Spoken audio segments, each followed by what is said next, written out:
Hey, what's up, everybody? If you're watching this, you probably saw my prediction for UFC 253, Adesanya versus Costa, and I was wrong. I'll admit it. And I'm not going to make any excuses about it. That's number one. And number one, I'm going to talk about the fight because that's what's important and that's what happened. I want to give my thoughts on the fight. And number two, I'm not going to make any excuses.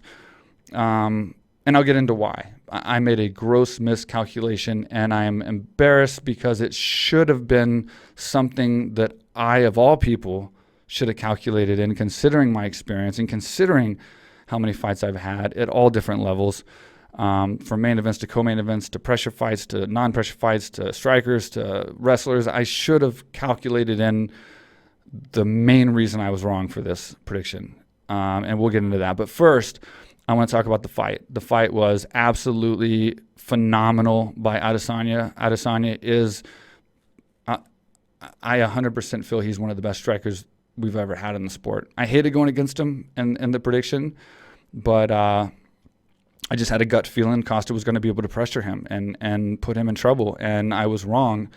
But Adesanya, every single thing about this guy is special. He is a dynamic striker, one of the most dynamic we've ever seen. He's fast, he's precise, he's smart. His IQ is just incredible, his fight IQ, his footwork, his movement, speed, everything. He is definitely, even in this fight, levels above what I thought from watching this fight. To compare him to someone when I was coming up, and Anderson Silva was the man. I was one fight away from fighting Anderson Silva, so I'm only saying that because I studied this guy. I studied this guy a lot in the early days. I had fought David Loiseau. David Loiseau fought Rich Franklin for the championship. He lost. He was number one contender. I fought David Loiseau, became the number one contender. And then Anderson Silva beat Rich Franklin. I was supposed to fight Anderson Silva, but Travis Lutter won the TV show. And in that episode of Tough, the winner got to fight for the title. So I had to either wait or take a fight in Texas, which was my hometown. And I wanted to fight there. I fought Yushin Okami and dropped a decision. My point being is that I studied Anderson Silva a lot. And that was the early days. That was when he was fighting Chris Liebman. He fought Rich Franklin. I think he had 2 or 3 fights in the UFC at that time. But the precision he had when he fought Chris Liebman, just like 10 fights from standing to the ground, didn't miss a single punch. The Rich Franklin fight, Travis Lutter fight, obviously he won that, and then he went on to just incredible fights from that point on. So even when I didn't fight him, I was his biggest fan, and I studied him. Even when I dropped to welterweight, I was still his biggest fan, even though I knew I couldn't fight him anymore, and that he wasn't the goal. It was, and I'm kind of glad that didn't happen. I would have loved to have had the Anderson Silva fight. I just probably couldn't talk as clean and clear for this conversation right now had he got his way with me. I remind you, when I was going to fight Anderson Silva, he was 2 or 3 fights in the UFC. 2 or 3 fights in the UFC, Anderson Silva was a little bit different than 8 fights in the UFC, Anderson Silva. We discovered real fast that he was a different person. He was something special. But I mean, the Vitor Belfort fight, the turnaround from the Chael Sonnen fight. He was that type of fighter that just wowed you. You would be watching the fight, and in any given second, the fight would end, and you're out of your chair. You're just jumping up and down. My point for this long rant is that Adesanya is the new Adesanya. I'm not going to compare him to Anderson Silva. They're different. They're very different fighters. But this is like the new guy. This is the new guy. I will say, in a comparison to Anderson, I would say Adesanya is a more technical striker. He is a more dynamic striker. I'll say he's probably the most dynamic and best striker we may have ever seen in the sport.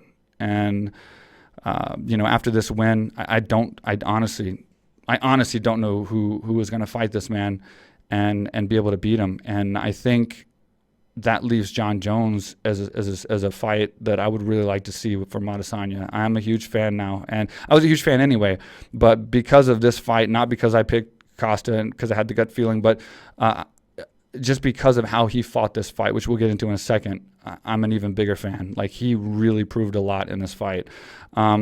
Secondly, I just want to say that when I do these breakdowns, guys, I'm always kind of fighting an uphill battle because I'm putting myself out there. I don't do video breakdowns if the fighter's heavily favored.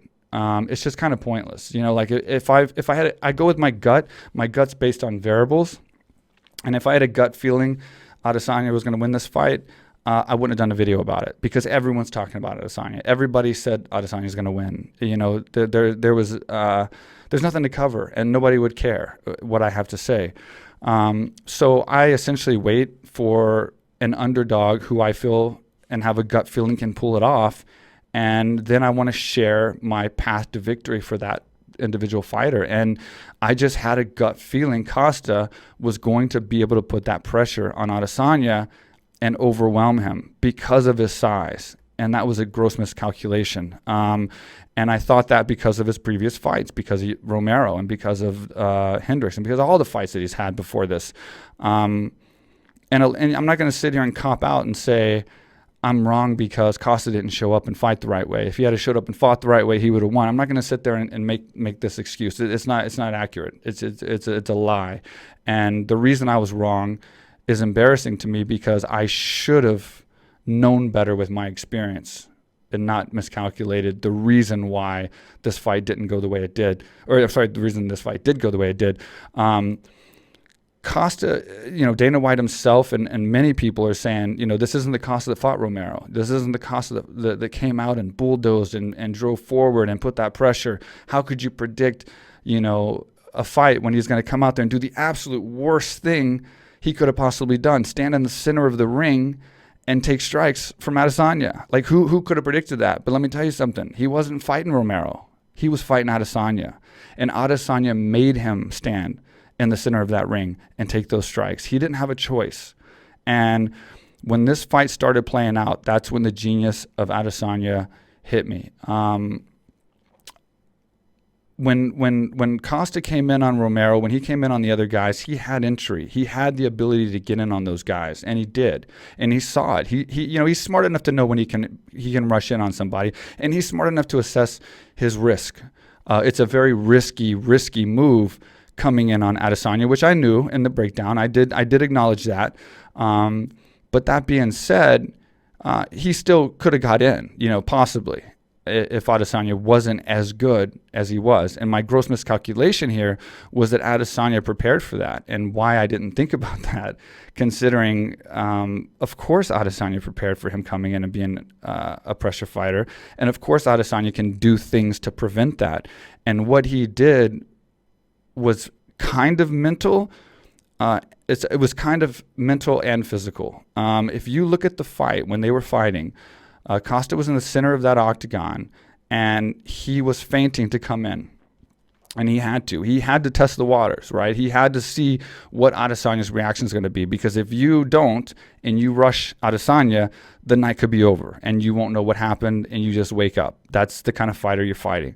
So you have to feint and move in and flop your hands around and throw kick, do whatever you got to do to see what his reaction is going to be, so you can judge the next time if you're going to be able to make it in and not get hit and be able to crowd him and put that pressure on. Every time he did it, every time he feinted, every time he looked like he was going to come in, Adesanya had an answer. He either popped his shoulder. He had an answer. And it was feints of his own, but it was basically telling Costa, come on in. I got you. I'm ready for you. It was little hip movements. It was knee movements. It was bringing the arm up. It was feinting the shoulder. He let Costa know that if Costa wanted to play that game, he was going to be ready for him. And that cost Costa from coming in, and he stayed in the center, and he didn't have a choice. And you could see as the fight went on, he got more and more desperate, and he had to play the game. He was mocking him, and he was doing everything he could to try to figure out a way to get his mind off rushing in so that he could do his game plan, and Adesanya wasn't going to have it any which way. And fantastic job by Adesanya. I hated going against him. I was a big fan of Adesanya before. Like I said, it's just a gut feeling, it's a gut feeling that I had, and it sucks because, I'm a striker. I like strikers. I like guys like Adesanya. I like guys that go out there and knock people out. That's my style. And so, I want to see those guys do good and see those guys win. And so it sucks I feel bad predicting against him, and then definitely that I was wrong, and that it was such a, I take it personal. I hate being wrong, number one. And number two, especially when it's my fault. Everyone else can cop out and say Costa didn't show up, but I should have known better. I knew Adesanya was smart. I knew he was a fighter that prepares correctly. I knew he was gonna do something to prevent or try to prevent, or maybe I didn't know, but I should have known that he was going to try to prevent Costa from coming in. And I mean, it is what it is. It is what it is. Costa could have still came in and been reckless. There was that possibility, and maybe he made it in. Maybe he made it in and landed those punches. I do think Costa, and I will stand by, Costa is a good boxer. He's not near the striker that Adesanya is. And I don't know overall in a boxing game, because Adesanya is just so good at striking. He doesn't do one thing at a time.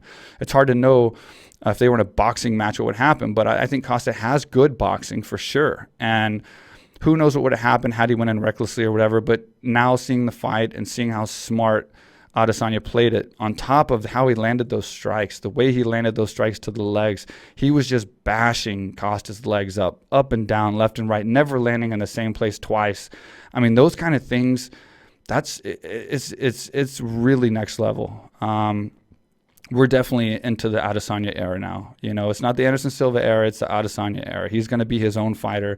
Like he said in the post-fight, he's going to be a different dynamic fighter, one of the most dynamic, one of the most incredible fighters, I think, to ever do it. And the reason why I want to see him fight Jon Jones, because maybe he'll be an underdog in that fight, which I'm sure he will be if he fights Jon Jones, depending.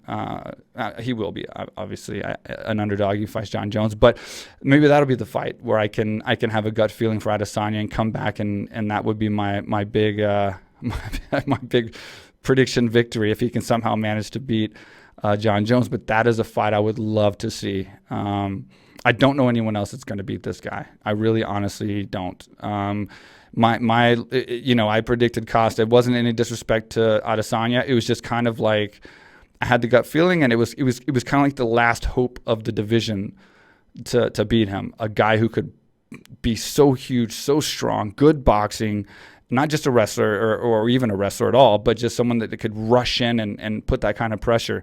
And for him to shut him down like that, I don't know who's left. Yeah, I think he's got a bright future, and I think he's going to have a lot of title defenses. I think he's going to move around and do what Anderson Silva did and be able to pick his fights and do really well. So hats off to him. I love his attitude. And that was another thing that I miscalculated, was his mentality going into this fight. It seemed to me maybe he was bothered in the past when I was coming up, when fighters would get real sensitive. I'm not going to say he was sensitive, but maybe he was sensitive, and he used that as fire to make himself better. But when I was coming up, when people would get sensitive or they would get bothered, like really bothered by their opponent, usually that would mean that they were intimidated, and it would be an issue, not with Adesanya. And I think if he was bothered and it really was bothering him as much as he showed, and he was really as angry as he was, it was fire. You want to think that when a fighter is angry, he has fire and he's going to fight a ferocious fight. But we just see all too many times that doesn't happen. We see these fighters have all this animosity and all this anger, and then they go out there and they don't fight like they hate each other. Adesanya did. He wasn't in his head. The guy's got an iron head. He's like he said, he's a troll. He's been up and down, left and right all these games. He's been there. Nothing's going to bother him. So again, I'm wrong. Hats off to Adesanya. I am not going to be going against him for a long time. It's going to take something really special for me to pick against Adesanya again. And I am as big a fan as I've always was. Costa, I don't want to beat him up too bad. I think he's definitely still going to be a force in the division, and he's a big, strong fighter. I think it's just a different level. He fought a different level guy. Look at Whitaker.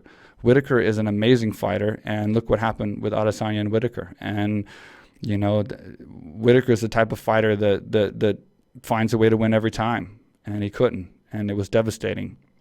So Costa just isn't going to be able to beat someone like Adesanya anytime soon, and I venture to say ever. So we'll see what happens in that division. We'll see where Adesanya goes next. I think it's going to come down to this Whittaker fight, who wins this. I'd love to see the Jon Jones fight. Like I said, that would be an incredible fight. I would love to see it. That would be a super fight. I mean, he seems thin to me, but he wants to go to heavyweight, Adesanya. He said in the post-fight that he would even fight heavyweight. I don't know. I don't want to see him flop around too much and get in a position where he's going to have a disadvantage, because I love his style where he's at. I think he's very, very good at middleweight. I would like to see the 205 fight against Jon Jones just because of their dynamic striking and their fight IQ. I think it would make for a hell of a kinetic human chess match that I would love to see if Adesanya can get to his size and not have a huge size disadvantage. So anyway, that's all I'm going to say about that. Great fight. I was wrong, but that's just the way it goes. No one can predict the fight 100%, and this is a testament to that. Jan versus Reyes, the next fight down, I will say was an incredible fight as well. I'm Polish, so hey, one for Poland. I'm not Polish myself. I'm American, but my ancestry is Polish, so my great-great-great-grandfather would be very proud right now. But I'll be honest, before this fight, I was leaning towards Reyes. Overall, a lot of that was based on the Jon Jones fight. I think he had a lot of tools in his belt, and I think Jan is big in brawn, and I thought that was the majority of what he was bringing to the table. To be honest, it kind of was, and that was enough.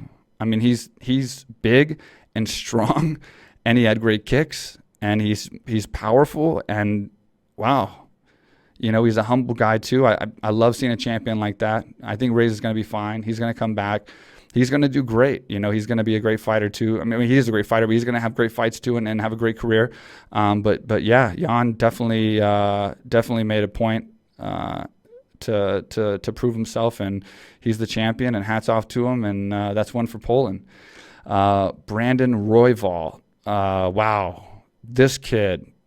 Now this is the last fight I'm going to be able to go over, and then I'll stop, guys, because my fight pass it wouldn't let me purchase the first two fights. It didn't have content. I'm sure a lot of you guys were in the same predicament. I tried to fight my phone, but I tried to buy a fight pass. I was in bed. It was this morning, so I was trying to get it on before I went to the TV and put on the TV, and it would not let me for 45 minutes. So I missed Zuba's fight, and I missed the second fight. So I jumped in on Brandon's fight, and it was absolutely incredible. He was the underdog. Maybe that should have been the fight if I had paid more attention. I could have had the hunch that he was going to win and done that breakdown, because I would have been correct. But I honestly didn't follow Brandon that much before this fight, and I think everyone's following him now. And he is going to make waves in the flyweight division. He is on the feet, on the ground. I mean, this kid just nonstop the entire fight. It seems like he was just from one thing to another. He's got star power for sure. On a side note, I have a fighter who's a flyweight, Manel Kape, here at AK Thailand, who I'm training every day, who has a huge fight coming up in the UFC. I can't say when. I don't know why they won't let us announce this fight yet, but he is fighting a very high-ranked fighter, because Manel Kape was the Rizin champion. He absolutely dominated Asakura in Japan, and not only did he dominate Asakura and beat him when we went to Japan for New Year's, but Asakura went back and became the champion again. So Asakura is a legitimate champion, and Manel absolutely dominated him. So fortunately and unfortunately, I mean, I only say unfortunately because sometimes it's good to get a good warm-up fight in the UFC, but fortunately as well, he's fighting a very high-ranked fighter in the flyweight division coming up very soon. So Brandon, we might be across the ring from each other at one point because I think you're only going up, and I have confidence that my boy is going to be a champion, definitely. So I don't know how many fights he's going to have to get there.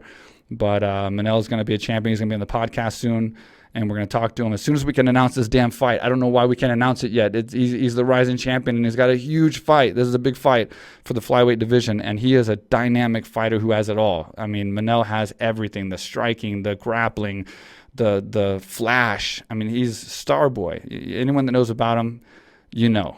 And if you don't, watch the podcast when we do it, you'll find out. And for those that still don't know, watch us fight when it comes up here very, very soon, and you'll see what I'm talking about. Or watch us fight with Asakura and Ryzen. But anyway, I don't want to take away from Brandon. Brandon did an excellent job. Eye-opening fight. Again, a guy that I didn't really know a lot about before the fight. I'm watching now, Brandon. I'm a fan, buddy. You did an amazing job. You were an underdog. You took on a favorite. And you went out there and you won every aspect of that fight and put on an absolute clinic. So good for you. The other fights, like I said, I haven't seen yet. I will watch the replay, but from what I heard, yeah, you know what happened in those fights. But anyway, subscribe to my podcast channel. This isn't my podcast channel, guys. This is my clip site. So the cool thing about this is where I'm going to start coming on as much as I can, since the studio's in my house here, and start giving my opinion. I'll be wrong sometimes. I'll be right. I'm with you guys. I'm having fun. I'm a fan. Like, it's cool to be able to say that I did that.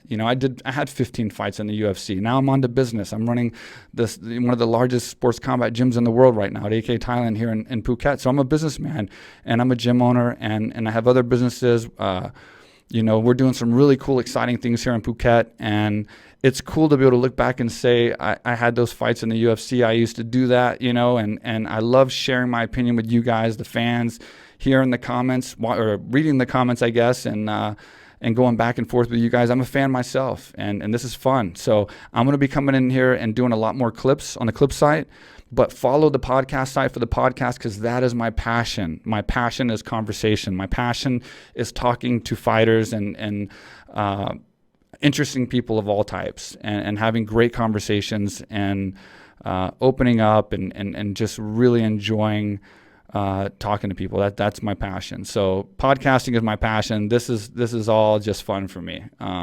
So follow the podcast at Real Quick with Mike Swick podcast. Follow the clip site as well. We're going to be adding a lot of stuff. We had a bare knuckle fight last night.